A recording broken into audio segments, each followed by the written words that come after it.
Happy surprise coffee chat. Hello, welcome everybody. It's a Wednesday coffee chat on my Heart Breathings channel. What is happening? Life is crazy. Hello, everybody. Thank you so much for hanging out with me today. I have been traveling a couple of different things, and then I leave tomorrow for Colorado Springs to speak at the Pikes Peak conference. And then I'm only home for a week, and I'm flying out to Boston, and we're only home for 2 weeks after that. And then I'm flying to North Carolina. It's a busy year of travel.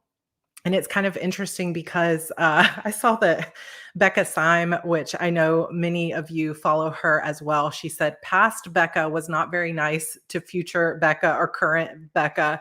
And I feel that way about past Sarra a little bit because when you're putting together your schedules and you're thinking about all the stuff you want to do, every opportunity sounds amazing. And I'm grateful for every single opportunity that I get to do.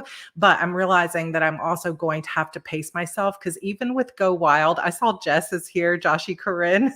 We spent some time together and had mimosas. It was a wonderful time.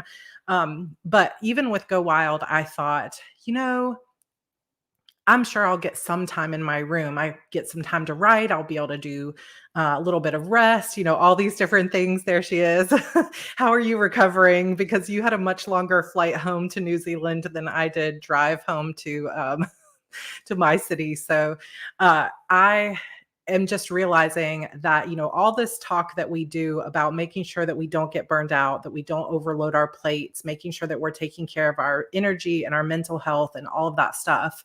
If I am going to tell you about it, then I also need to be following that for myself because I can't expect myself to be 100% all the time.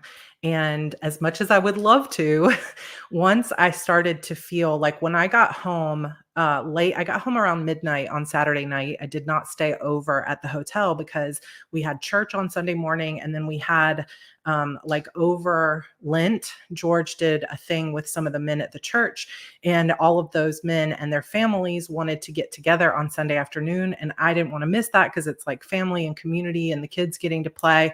So I had to come home, get up normal time early on Saturday morning, and the kids were excited to see me and be like energetic again, like out and about with people. And then Monday morning, I realized, according to my schedule, I kind of planned to be just 100% back on track, which was a mistake.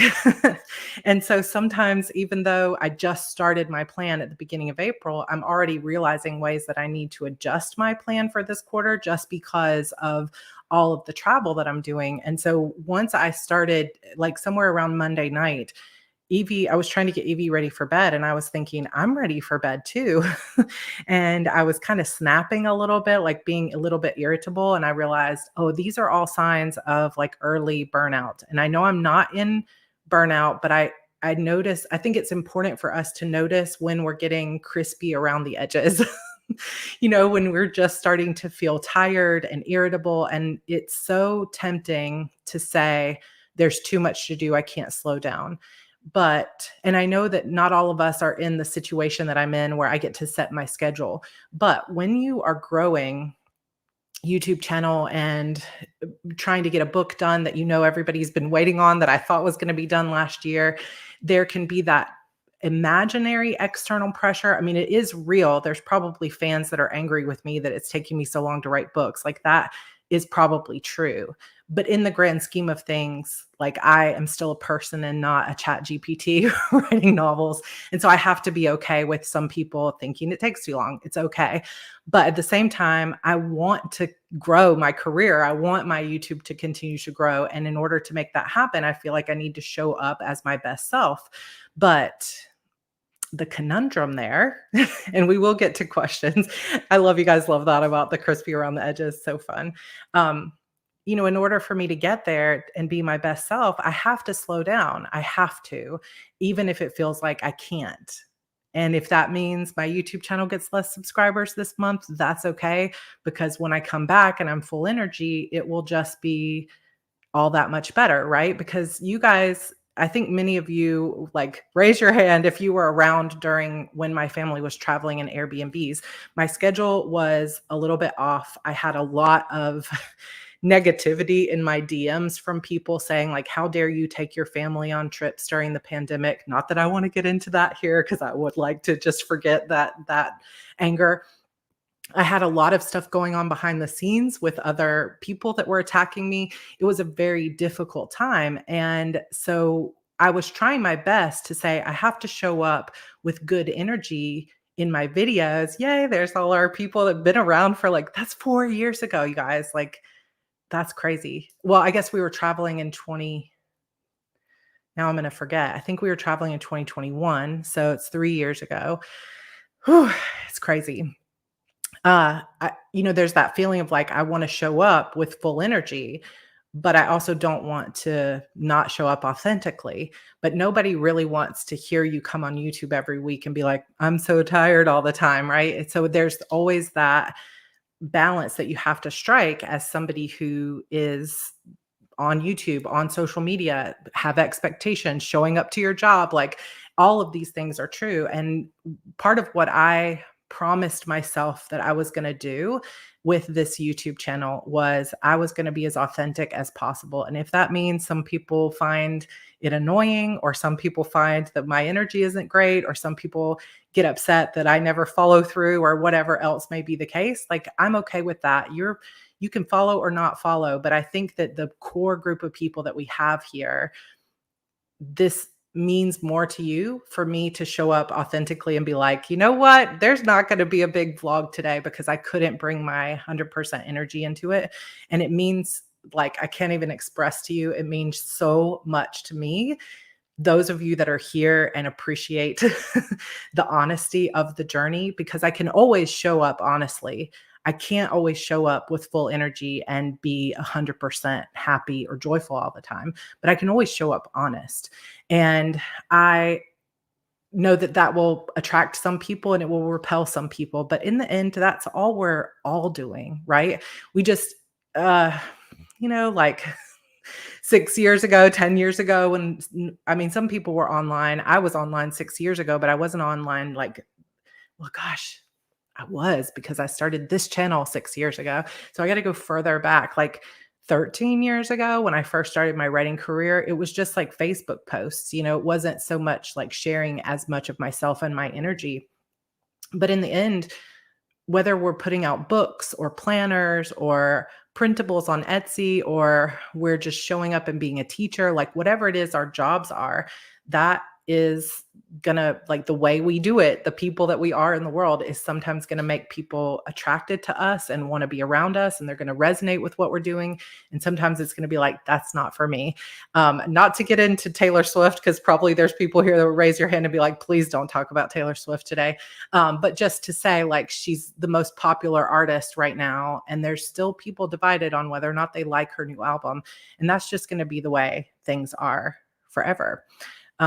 So what I'm getting at, long story short, as people are coming in, we're going to start opening up to questions.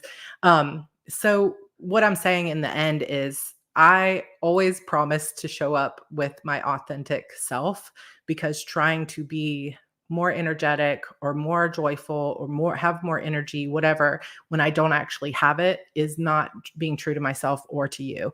So when I was thinking about this week, I had, so I recorded, many of you asked, yes, I want to see a vlog of Go Wild. If you're not familiar with what Go Wild is, it is a planner conference. And it's so funny because, like, the guys at the valet, because I had to valet my car the last night, I was leaving at 11 p.m. or whatever, and they were like, so what kind of conference is this? I'm like, it's a planner conference. And they did not understand what I meant. Like, what do you mean a planner conference?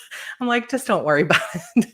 But it was incredible. And it really felt like they kept the energy up a lot, because it was like, here's my interpretation of it, of how it was. And then I'll tell you what I wish I could do with, if we ever have a Heart Breathings conference, because it was so fun. It was like, you're all sitting around tables and everybody's like hanging out, but it's not just listening to a speaker. It's also like, for example, Simply Gilded, which many of you know I love. I probably have Simply Gilded washi tape literally right here surrounding me all over the place. Look at this super cute one that I just bought at her pop-up shop. It's all like boba teas.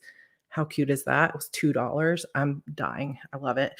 But it's like you're sitting around and she passes out a whole set of washi tape, like 8 washi tapes, and they pass out a little X-Acto knife, and we got to do washi tape art. And so we're all just sitting around a table, like creating art out of washi tape. That is so fun. And then all of a sudden they're like, and we can't let you leave without another gift. It was like Oprah Winfrey being like, and you get one, and you get one, and you get one. So it'd be like, now they're passing out these bags full of Erin Condren stuff. And now they're passing out these bags full of stickers, but they made it really exciting. And I just thought that was fun. And I was thinking, how cool would it be if we had a Heart Breathings writing retreat type conference where we're all sitting there typing, and all of a sudden I get on the loud, like live speaker, and I say, and now who can plot your books without post-it notes? They come around with this big bag full of like post-it notes and highlighters and, sticky tabs and index cards. And we all are like, yay. I just think it would be so funny. I was talking to George about that before. I was like, we're going to do this. It's going to happen someday. But anyway, it was really, really fun. And I loved getting to hang out with so many fun people and like meet people. And it was so, like, for me, it was like seeing people that I consider celebrities in the planner world, like Amanda Rach Lee and Laurel Denise and the Erin Condren CEO and Irene from Simply Gilded and Chrissy Ann Designs. Like, it was so fun. And it was so fun to walk up to Irene kind of nervously like, oh, I love your stuff. I've been subscribed to Simply Gilded washi tape subscription for 5, 6 years, whatever. And she was like, oh my gosh, you're Sarra Cannon. And I was like, she knows who I am. So it was a lot of those kind of moments. And it was just really fun. But I did not get any time to work on my book or even to journal or to do anything, because I basically left my hotel room at like 7 a.m. and didn't get back till 11 p.m. every night. And it was worth it, but it was high energy. And so I have been like, okay, if I'm going to turn around and fly, I have to leave my house at like 5 a.m. tomorrow morning to fly to Colorado, which I know some of you will be there. Jude, you're going to be there. There is, I think it's on Saturday, there's like a hangout with Sarra Cannon, just time slot hour. For any of you that are at the Pikes Peak Writers Conference, I'm doing 2 speeches, one on planning for success and one on how to write a series that sells. And then there's also a like sort of chat with Sarra Cannon where it'll just be like, come hang out with me in the room. So definitely come find me. And I don't really know anybody personally that's going. So if you see me and you're like, let's go get a coffee, I will happily go do that with you. So yeah, I missed you, Samantha. Jess says, I feel you about the no time, sitting here filling in my 5-year journal 3 lines a day for the time we were away. I need to do that too. A lot of times with my 5-year journal, I just say, didn't write, or I'll just put go wild. And that's all I do because I don't always remember what happened. Thinking about your writing constitutes as creative and productive as well. You're so right. And yesterday, I will say, I'm so grateful for Renee. I know she's here, Team Sarah. I'm so grateful for Renee every day of my life because I was able yesterday while she was working on some stuff and getting everything ready to go for, stuff coming up or like things we're working on as projects. I was able to literally go and work on my novel all day yesterday. I went to Panera. I went to IHOP, Jess. I went to IHOP because of you. I was like, I haven't been to IHOP in a long time, and they'll let me sit there and just drink coffee. And then I went to Starbucks for like 30 minutes before I went to pick up my kids. But it was so good, and I made so much progress. And I actually was so excited for what was happening with the book that I came home and also worked on it for another couple of hours. So that was so fun. So that's the Go Wild. The editing stuff. Oh, well, basically, sorry, I'm talking in circles, which for those of you that know, I see many familiar faces. I do a coffee chat like this where I just literally ramble for an hour every single Friday over on my Sarra Cannon channel. So feel free to come join us at any old time. There's literally years of backlog of live streams. I keep playing with this little spider that Evie brought me. I don't know why. I need to put it down. Put it down. I'm fidgeting. But if you want to come join us, that is just YouTube at Sarra Cannon. As a reward, Sarah has to open her surprise box. I do have it in here. Evie kept trying to open it. I don't want to open it, Renee. You guys said, so Angela and Renee sent me a surprise box in the mail, but it says when there's nothing left to do with Vanessa Shaw. And I cannot open it yet because it's not finished. And I want something that feels like a celebration when it's done. But I am going to take some questions. Oh, you guys say open it. Do you know what it is, Rachel? Now I have to see, where did I put it? Because Evie was playing with it. Oh no, here it is. It's right. Do you see this? She put my shoes down here. Oh my gosh, Angela sent me a message in our team chat. Now I'm gonna have to go look. If you're close to the end, we give you permission to open your gift on today's live stream. I'm gonna, I don't know. You have no idea, but if Angela says you can open it, you should. I love it. A couple of people are asking questions about Evie. I think I'm gonna wait because I feel like I want to open it when it's finished. So hopefully next Friday on the coffee chat, it will be done. But anyway, I'm just making a statement and then we'll get to questions that sometimes when you feel like you're burned out, but you feel like you can't lose momentum, you don't want to give up like whatever momentum, like 70,000 subscribers. You guys, I was in the middle of Go Wild. We were sitting at a table and I was like 5 people away, 9 people away. And I had a little contact card that had a QR code that brought up the YouTube channel for people to subscribe. And somebody snatched the card from me and walked around to a table and said, everybody here subscribe to this channel. And so every time I updated, there was one more subscriber. So we were all just standing around and my friend Amy recorded the moment that I hit refresh and it hit 70K. So thank you to everybody who's a subscriber here. I just love y'all. It means a lot. I just never dreamed 70,000 subscribers. So that's fun. But there's also that pressure of like, I gotta keep up momentum. I can't lose. Like, I don't want to disappoint people and not have a new video. But in the end, this isn't just I'm making YouTube videos. This is a community that we've built here. And I know you guys care about me as much as I truly care and love about you. Like all my books are about found family and you guys are my found family. You guys are the people that I care about most in the world. And seeing your names here in the comments, like I read every YouTube comment for better or worse. I do read them all. And so, just sharing my love, but also saying like, in the end, I'm like, nobody here is going to mind if we do a live stream instead of doing a vlog or a video that's going to take me 5 hours to edit. So I was like, oh, that idea came to me yesterday. And I was thinking, this is amazing. This is amazing. Let's just do live. And I'm so glad we have almost 400 people here to watch it. This is awesome.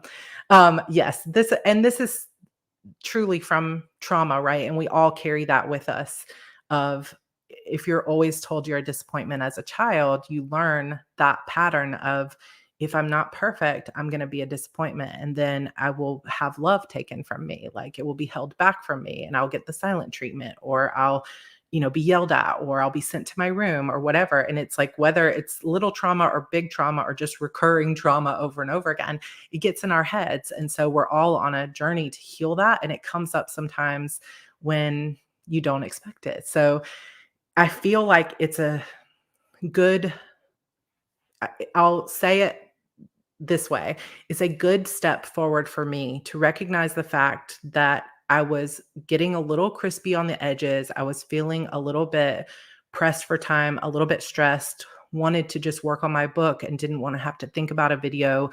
So instead of stressing about it or crying or getting upset or pushing myself through and staying up when I didn't want to, like I slept until 10 a.m. this morning because I just needed rest.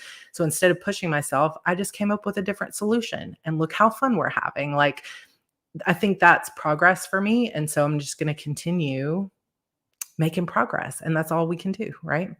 I love the live chats too. It's so fun. So we'll be here for an hour. We're just going to hang out. So feel free now to ask any questions. A couple of you have asked how Evie's doing. She's doing amazing. They are letting her sleep without her brace on at night, and she's been doing fine. She doesn't really have any pain. The only time that she had a little bit of pain is she did not put her brace on. We didn't have it on first thing in the morning. And she decided to pick up a backpack. And she looked at me like, like she was in trouble, and I was like, "Did that hurt?" And she said, "Mhm," because she just forgot, I think. So she did kind of have a little bit of thing there, so that reminded her, "You gotta put that on." So she has 2 more full weeks that she has to wear her brace, but she's doing fine, and she's such a little champion, like, she just handles things so well. She's good. All right, questions. Cody asked, "How long do you spend self-editing before you bring in a professional editor?" It depends on the book. You hear my long sigh because this book has been so difficult compared to so many others. So the way I do it is I write the book most of the time out of order. So I'll plot, then I'll write. I have to replot, write again. And I do all of that in self edits. When I feel like the book is good enough to at least have somebody read it, I share it with George. And then once I have George look at it, I will re-edit according to his comments, and then I will go to beta readers. So I don't actually bring in my professional. I use a line editor. I don't personally use a developmental editor. I have never used one. I probably could benefit from it. I probably should try it. But I have never used a developmental editor. So I just go straight to line edits, and then so that's my first professional editor that I bring in. And then once line edits are through, I also run it through a proofreader at the end that is different from my line editor, as well as I always use something like natural readers where I have the book read out loud to me. And that helps me get it, or I'll read it out loud to myself. That gets some typos, a lot more typos than you could imagine. But I would say it just kind of depends. Now, if you feel like you really need a developmental editor, which is someone who's going to help you with the story itself, like making sure the characters are good and making sure that you've got the world building done. They kind of help more with that eagle eye view of your structure. I would bring a developmental editor in pretty quickly in the process, like way before you have like what you would send out to a line editor or a beta reader, just because they can help you with those plot holes and other things like that. I think developmental editors like to be a little faster in on the process. And sometimes some of them will even help you plot the books to begin with. But if you're not going to use a developmental editor and you're going straight to line edits, then I would wait until you've at least feel like you've run through it enough to where it can be as close to a final version as possible, and then get it through that line editor. Of course, if you're stuck and you just can't get to that point, I wouldn't use a line editor. I would use a developmental editor. Or if you're like not able to spend as much money as a developmental editor, I would start a critique group. And in my Discord server, which I think is linked in the description, we do have a connections section where you can find beta readers, but you can also, or critique partners, you can also use our Heart Breathings Writing Community Facebook group for that as well. All right, Leah Sawa says, as an online gamer, what do you think about a fantasy-based board game having a chance of success, or would it have to be designed as an online game? I absolutely think you could have a success with that because, I mean, I'm an online gamer, but I was just at Half Price Books 2 weeks ago to see Holly Jackson, which was super fun. She's the author of A Good Girl's Guide to Murder. And we had to wait like 4 hours. I was at the back of the line kind of, and it was a long time to wait. So I got to just sort of walk around the bookstore. And there were 2 sets of people in that bookstore playing various board-based games and card-based games. I'm not sure exactly what they were playing. Like, I don't know if they were playing Magic or D&D or what they were doing, but I think there is room for it. But I think it would probably be something you would want to really think about in terms of how you're going to market it and get people into it. Kickstarter might be a good place. Actually, you may have already done this, but you might think about going on to Kickstarter and seeing if there are any fantasy-based board games and how well they've done. Might give you a good idea. But I think I don't know for sure, but I honestly think that there's going to be a resurgence of offline type stuff because I think all of us are starting to realize just how much online time on our phones and things like that is sort of making it difficult for us to focus for long periods of time. It's sort of keeping us from our in-person friendships and things like that. And I think we're more as a society starting to look for more balance when it comes to those 2 things. So you might see more and more people enjoying things like board games as groups. It is not Evie's primary hand. It is her left hand, which is not her primary. I sighed like I was in a Taylor Swift song. I know. Oh, I need a tortured poets department. We'll just say tortured like authors department. Would you ever do the write a book in a month for each month of the year? I So I have participated back when I was in RWA group in Raleigh. They used to do something. I'm just going to pull up the next question so I make sure I don't miss it, but I'm not answering that one just yet. They did a thing that was called Book in a Week, and it was like 1 week where you were focused on your book and you set a goal, but it wasn't like you were really expected to write an entire book in a week. So I think if I were going to write a book in a month for each month of the year, it's going to be something like what I'm doing for Ream. So I did launch my Ream subscription just to followers. I don't have any content on there other than some of my free books. So you can feel free to go over there. It's called the Broken Chapter Society. I do not have a link right here, but I will be happy to send anybody a link if you'd like to look for it. But that when that launches, it will be kind of like a book in the month or in a month, but it'll be more like a novella. So I'm planning for it to be between 20 and 30,000 words of a serialized story every single month. And that'll probably be the closest I ever get to a book in a month, because I don't think that I could write a full length, like for me, which is 80 to 100,000 words in a month. And edit it. So I don't see myself doing that exactly for each month of the year, but I could do a novella, I'm hoping. Cassie says, how do you know when a story needs another point of view?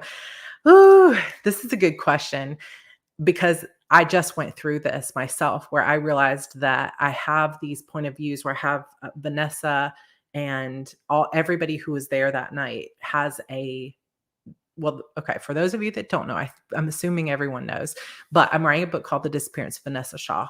Lorelai is actually the main character, and she has a point of view in the present tense, and she was the only POV in the present tense. In the past tense, though, like in the past timeline, everybody gets chapters. And then I started to realize when I was at my writing retreat that in order for this to really work the way I want it to, I need to bring Kieran, which is Vanessa's brother, into the POV of like being a POV character of the present timeline. And that feels good and it's working. But from that experience, that's how I knew it needed another point of view, as I kept thinking there's something missing here about these scenes. And I kept thinking I can't fully develop their relationship. I can't fully develop the tension because I need someone for Lorelai to play off of. And I think this is why the book wasn't fully working, is because so much of it was happening in her head. And I needed her to have more of an ally in the present tense. And so now it's working. So it was an intuitive thing of this story isn't going to work the way I want. Also, my experience with the Shadow Demon saga. The first 6 books of the Shadow Demon saga are just Harper's point of view.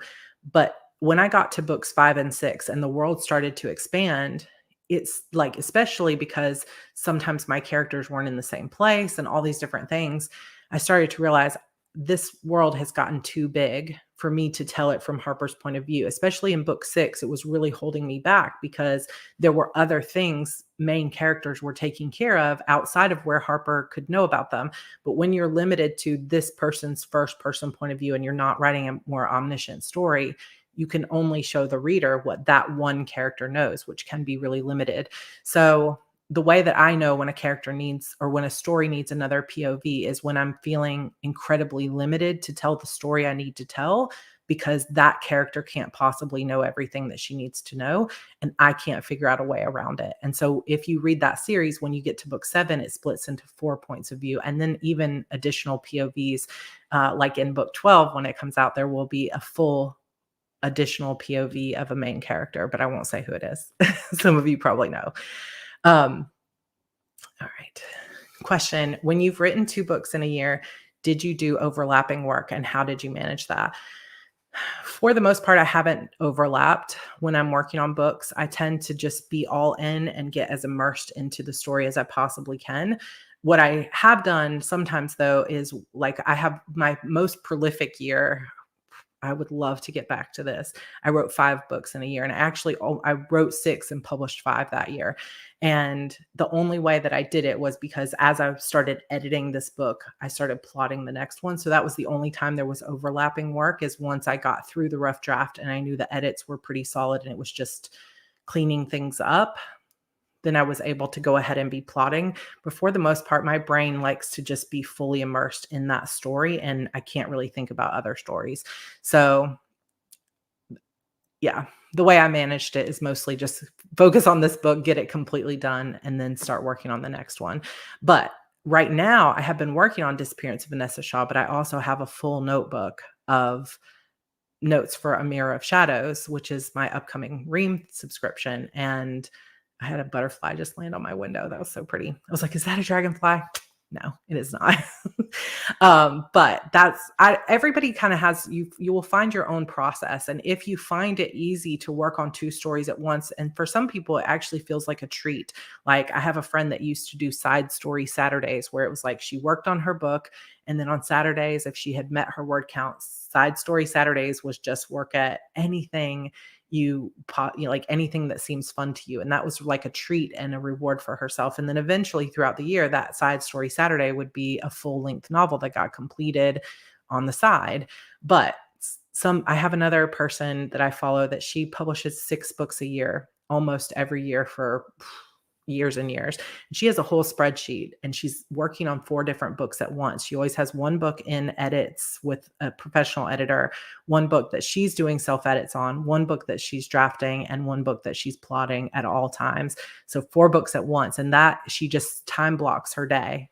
First thing in the morning is reading back through edits. Then in the afternoon, it's drafting and so on. My brain just says, no, nope, not happening. Question about Pikes Peak Writers Conference. Is the planning for success similar to Publish and Thrive and or HB90? I'm trying to nail down my schedule for the weekend.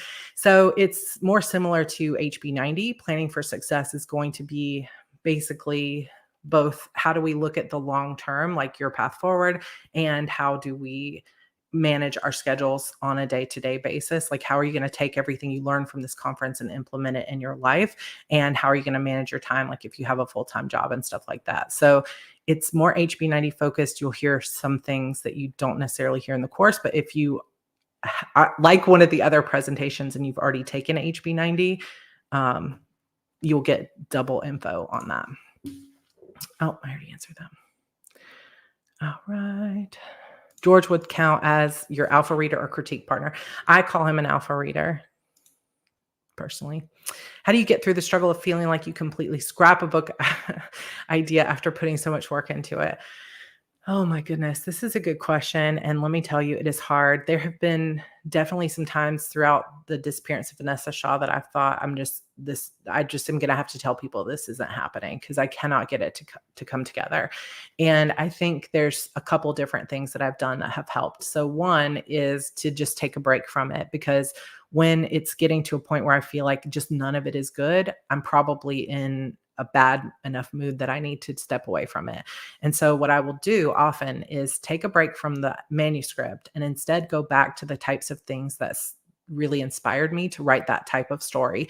So for Disappearance of Vanessa Shaw, I stepped in and I was like, ooh, I'm going to pick up like one of Alexa Dunn's books and read a young adult mystery that's really fun. Or I'm going to go back and watch I Know What You Did Last Summer, or something fun that reminds me of why I like these types of twisty teen murder stories.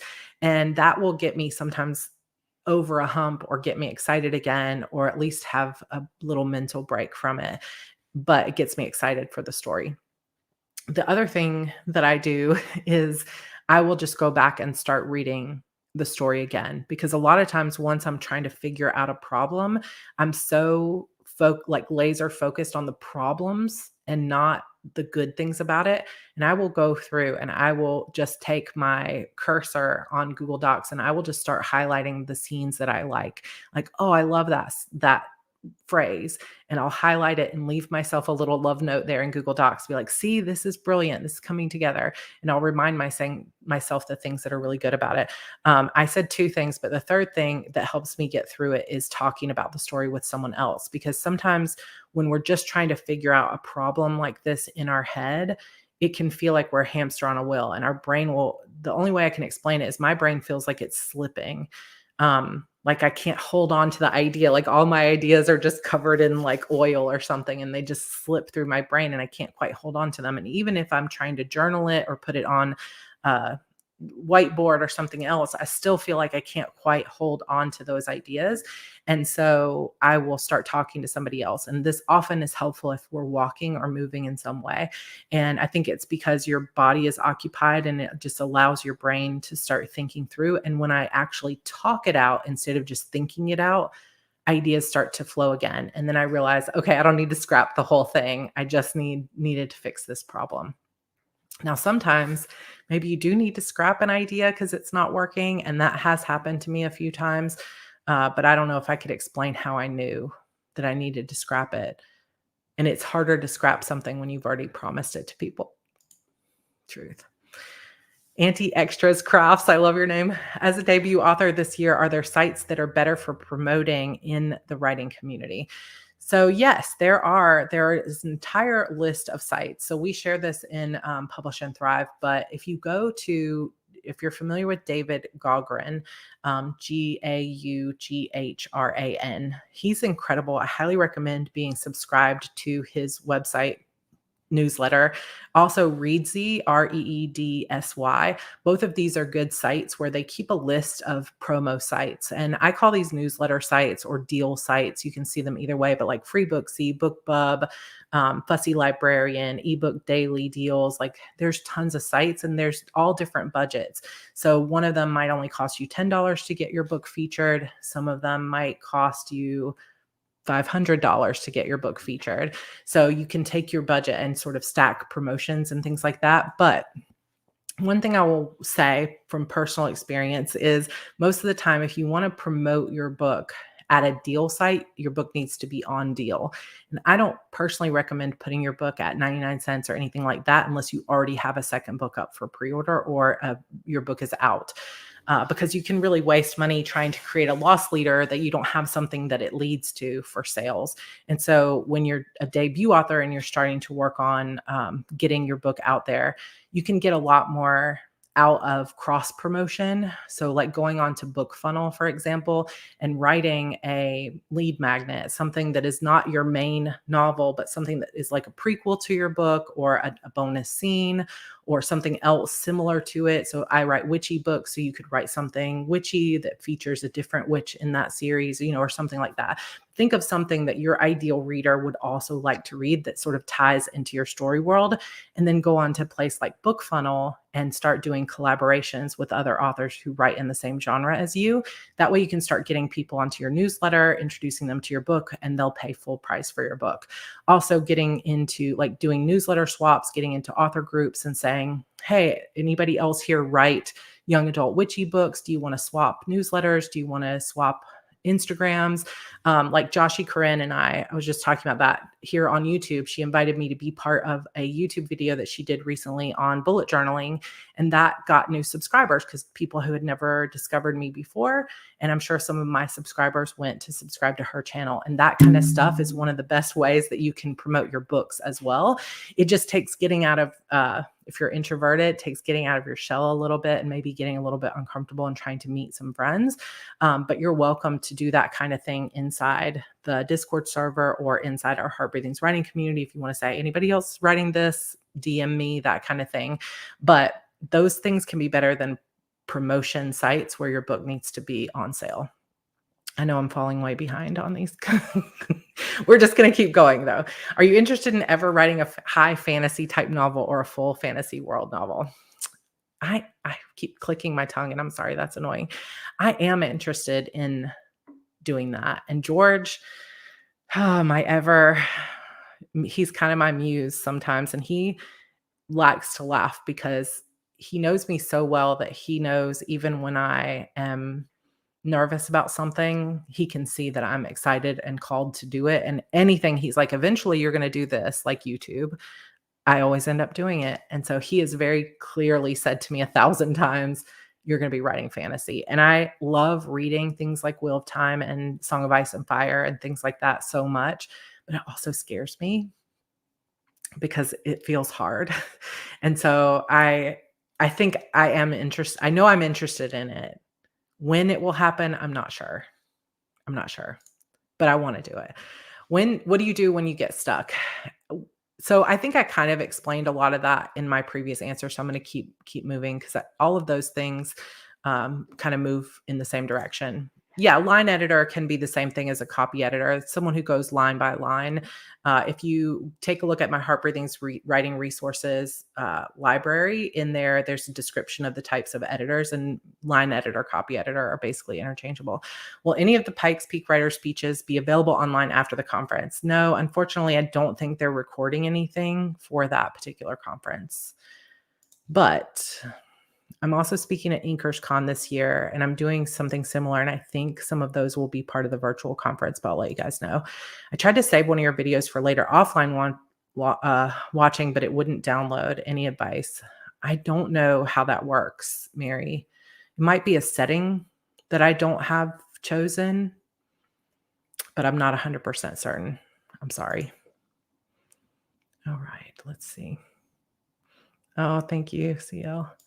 I'm going to do your path forward in May. Will there be any access to the updates you do later? Yes. So I'm so glad you're going to take it. We do have people kind of coming in at any time. I learned a lot running that earlier this year. Number one, it's a lot similar to the first time I did HB90. It's a lot of information in a short period of time because we did it basically as an all-day workshop. But when you jump in at any time, you can do it at your own pace, but there'll be a lot of updates coming to that, probably not until December. But at that point, everyone who has taken your path forward will get access to all the new content and the new live streams.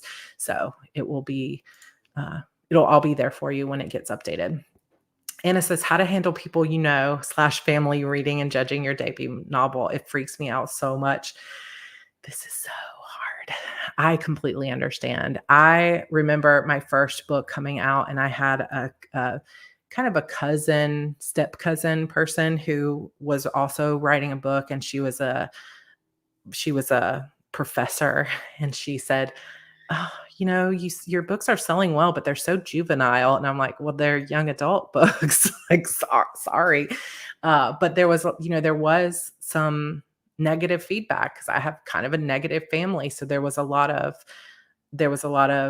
oh, these are so childish or juvenile. And there was also a lot of, I don't understand why you're doing this self-publishing thing when you really, how are you ever going to know you're good enough if you're self-published? Just kind of ignorant comments and stuff like that. And especially if you're writing like sexy books or something like that you don't want your grandmother to read, some of that is kind of tough.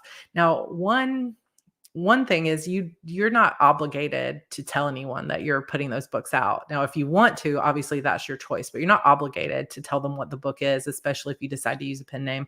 And it's perfectly fine to just have your own secret life if you want. If you don't want, though, I think it's just a matter of understanding that we have depth of family. Everyone has their own personality and their own judgments, and it's not a reflection on who you are as a writer or your talent or anything else, because you didn't write it for them. You wrote it for your ideal audience, and your family might not be your ideal audience, and that's okay too. And so just if they decide they want to read it and they want to judge it. Now, something else you could do is you could just be honest with them and authentic and say, this really freaks me out that you're reading this. My ideal audience is this kind of person, and I'm not sure you're really going to like it. So please only give positive encouragement because I feel really fragile about this. And that is fine too. And if you have a family member that is not going to abide by those boundaries that you set, then it's okay to tell them when they say, oh, I read your book. You can just put your hand up and say, I appreciate the fact that you're supporting me. I don't really want to hear your thoughts, which can also be hard, but you might be pleasantly surprised that they're going to say, wow, I just loved this. It was so good. And I'm so proud of you. So how hard was it rewriting your old manuscript of Vanessa Shaw, and what changes did you make from the original? Other than the first prologue scene, everything is different. Every single word. The prologue and she's in the car at the beginning of it. That's the only thing I kept. I literally rewrote everything. Sometimes I feel like going back to an old manuscript is harder than just writing fresh. And I kind of wish I had just started fresh with this book, because trying to make the old stuff work, it's like I got caught in this place where I was like, I'm going to try to make this work because I spent all this time in the past working on it and I want it to fit.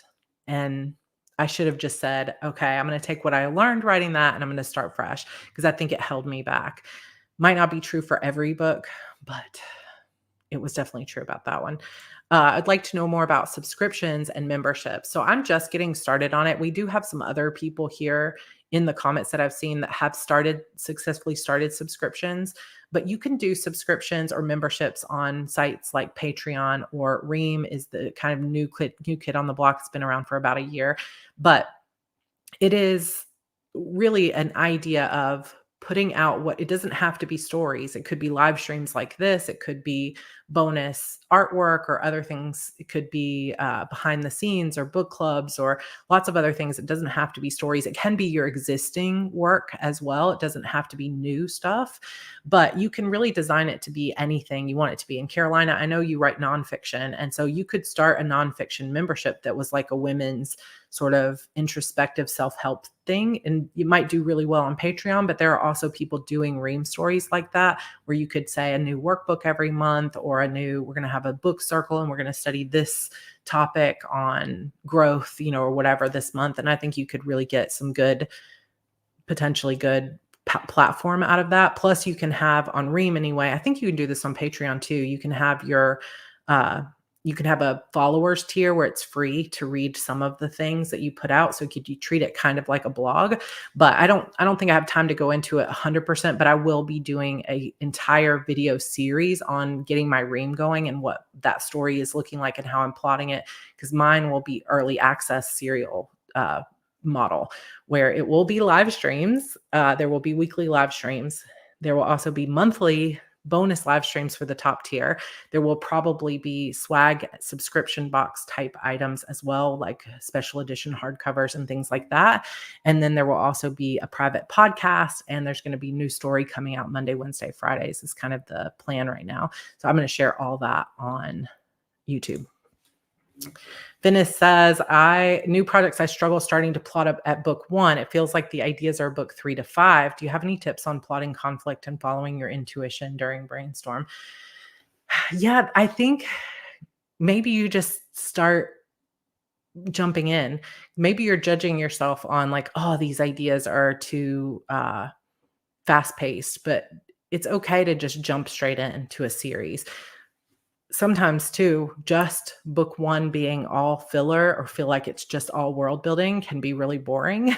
So if your intuition is telling you these ideas are bigger and I haven't slowed down to really build the world yet, then just fast forward to that bigger idea and think, what's the foundation that I really need to have in place here? And how can I just get readers up to speed on what this world is like before I start going? Plotting conflict. I mean, I don't think there's any problem with jumping into big conflict right away. It's just a matter of making sure you kind of have that plan structurally of where you're going next. I wish I had more time to kind of go into it, because I think this is a good question and I don't think I've really answered it for you, but I think your intuition is telling you just jump into a bigger storyline right from the beginning. How do you fix the problem in your story? Like, meaning if something is coming in too soon, but it's really the only place it fits, all the while you know that it's too early.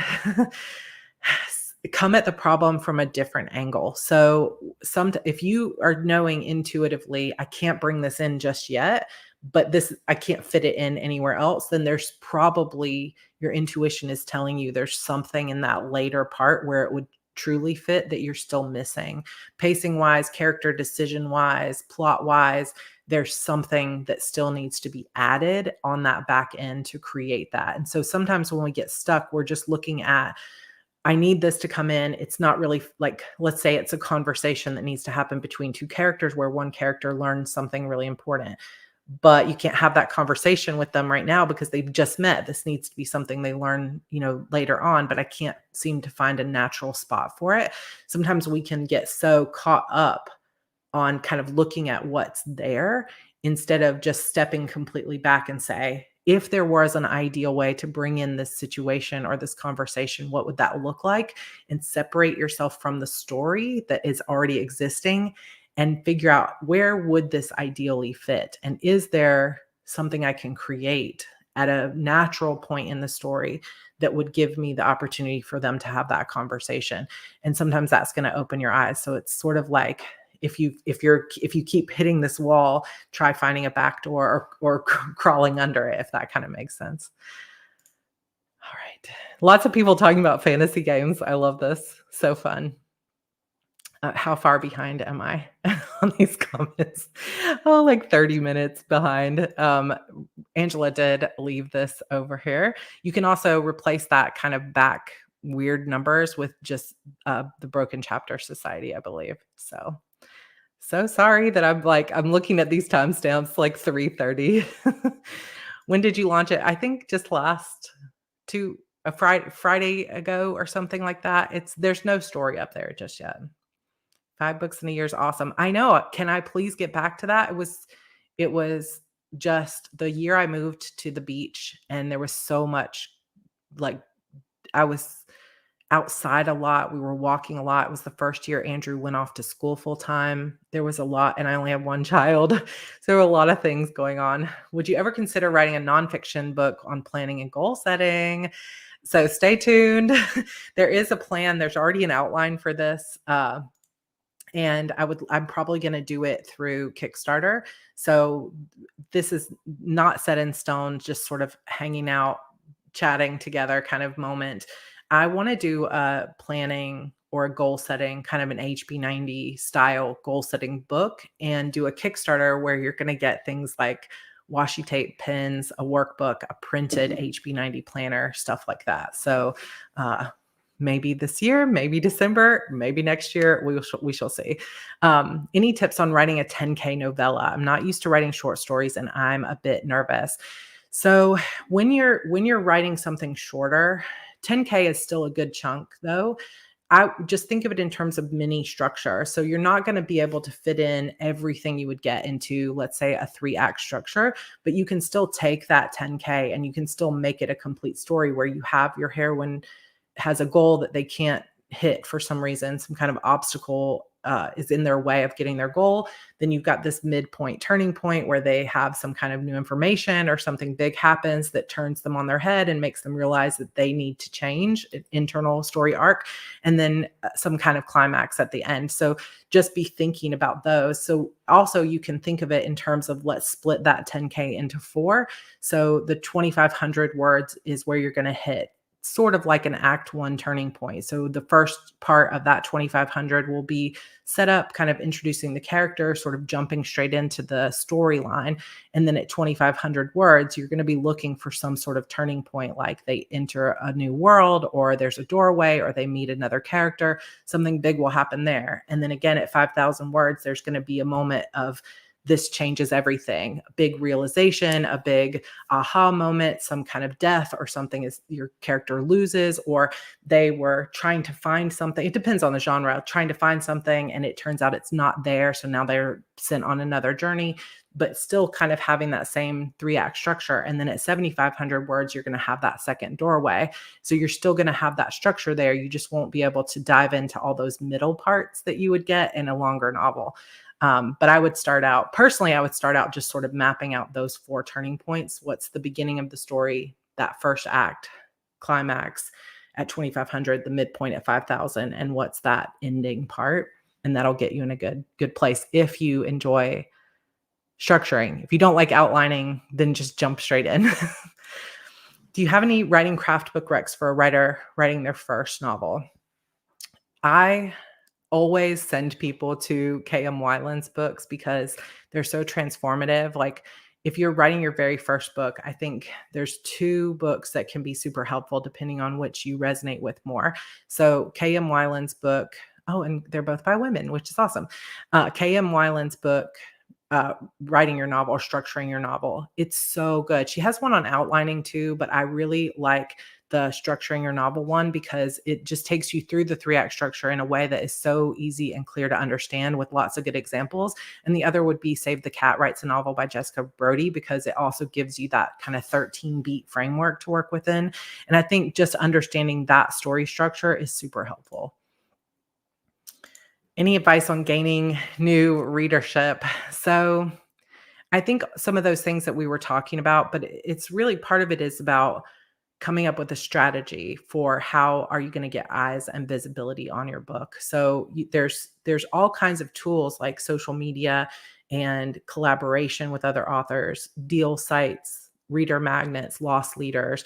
There's a lot of stuff, and it's so much that it took me like weeks to describe it even inside Publish and Thrive. So it's hard, can't do it in 3 minutes, but I think that one of the problems or challenges that people have is they try to do all those things at once. Like, I'm going to grow this social media and I'm going to be big on TikTok, but I'm also going to start collaborations and I'm going to make sure I have a newsletter. I'm going to make sure all these other things.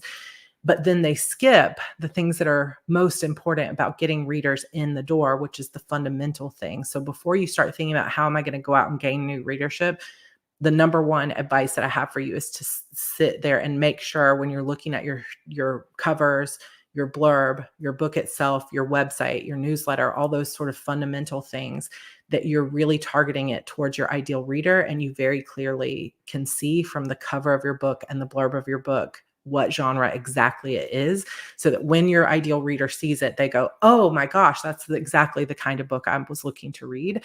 Because I think that's one of the biggest problems. People spend all this time on marketing, but then their book cover doesn't look at all like the genre that they've written. And so they don't understand why they're not getting new readers. I know that isn't fully exactly what you asked, but it's time constraint, the best thing I could do. All right, I'm going to scroll through because I know I'm 30 minutes behind on questions. We can do this. Bella says, how are you doing? Overall, your energy level and health, like specifically you.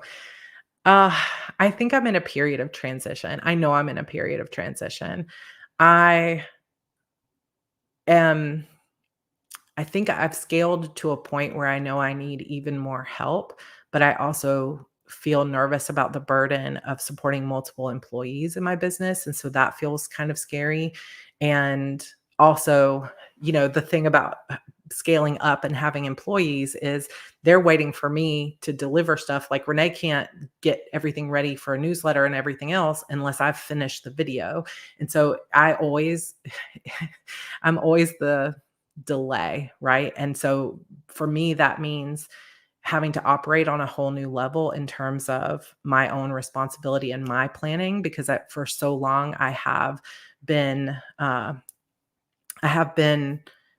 just doing it my way when I feel like it. And now I kind of have to step into a different way of being in order to make sure everything's getting done, but I'm still taking care of myself. So that is affecting things. I also have found that this year I really was determined I was going to help sort of mitigate some of the problems that I'm having with my PCOS as I get older. And instead, some of those things I have not been able to stick to because I don't have the energy to put towards it. Like I'm still too busy to focus on my health. And it's got me thinking a little differently about this summer, that maybe what I want to do this summer is, instead of re-recording HB90 and focusing on growth, is to just kind of step back and slow down in all aspects of my life so that I can focus on my health 100%. So that's kind of where I am. Thank you for asking though. Ask yourself, are you writing the book or is the book writing you? That is actually really good. I love it. How are renovations coming in the room you're sitting in right now? This is a good example of, having all these plans, but when you have so many things going on, even if you've tried planning them perfectly with HB90, there are just certain things like I can't finish this room myself. I need my husband's help. And so I think this stack of toppers for this bookshelf has been sitting here for 2 months at least. And I bought these bookshelves at the very end of December and it's still not done. So it has been sitting the way it is now, I think, for 2 months. And everything else is just like in temporary. So I think what I'm going to be doing is just stepping back. Even though I just did my plan, I'm starting to realize I don't think I can do exactly everything. So I'm going to step back and pull some projects off my Kanban board. And I'm going to start focusing on some of the foundational things like getting my space put together, focusing on my health, slowing down a little bit over the summer. And I think that will be helpful for me. So don't be afraid to alter your plan if you realize you don't have the energy to see it through. It's not a failure. It's just a reimagining. It's actually self-care. It's good for you. 30 minutes ago, I mentioned these names, David Gaughran and Reedsy. I do have plans for promoting Ream stories, and I will share those here. And when is Disappearance of Vanessa Shaw releasing? Hopefully it's going to be coming out in May. At this point, if it's coming out in May, it'll be towards the end of May, like probably the week before not Memorial Day. What is it Memorial Day? Yes, probably the week before Memorial Day, because we'll be traveling that week. So fingers crossed, that would be like aiming for somewhere around May 23rd, May 24th for a release date. It's getting close. It's getting close. Otherwise, I don't think that I can answer any more questions. And this, I feel bad because this will be the last one. Just pull this through. But I loved how many questions there are. If I did not get to your question, maybe we should do another one for 70K. We'll do another one. So hold on to your questions. Feel free to send me an email too if I can get to it while I'm at the plane. No, not Labor Day. Labor Day is September. If this book doesn't come out till September, you guys can find me on the floor. Hopefully May. Jackie says, when will you go into audiobooks? So I already have 3 audiobooks for my Fairhope series. I have not finished that series because it wasn't profitable for me, and I should have started with my Shadow Demon saga. So I will be going into audiobooks as soon as possible. The first book in my Shadow Demon saga is already recorded. And then my narrator had a baby. And so in the next month or so, she's going to be coming back to finish the next few books. So probably we'll start rapid releasing my audiobooks coming up this summer. So stay tuned on that. And they will probably be coming out for in Ream as well. So anybody who's subscribed to my Ream at least the $10 tier will get the audiobooks as part of their subscription as well. So I do too. That's why I was like, is it Memorial Day? M for May. Yes, thank you. Thank you. Yeah, and you could if you wanted to, if you have a question that didn't get answered, as soon as I click off to end the stream, it will turn to comments that you can leave down below. So feel free to leave them down below, and I will see if I can add them to another Q&A session coming up, or I will go through and kind of answer some of them just in my free time over the next few days. But thank you so much, everybody, for joining me. This was not only really fun and a good conversation, but also super helpful for me to be able to come in and do this instead of having to edit a video this week. So win-win, and I got to hang out with all of you. So thank you so much for hanging out with me today. And make sure you're subscribed if you are not. So it's going to be fun. Subscription, if you mean the subscription for Ream, it is already getting started. The subscription will be hopefully actually launching content in May or June. So stay tuned for that. But that's it, you guys. Thank you so much for being here. And I will see you as soon as I get back on track with some vlogs when I return next week. And if you're going to be at Pikes Peak Writers Conference, I will see you potentially tomorrow. All right. Bye, everybody.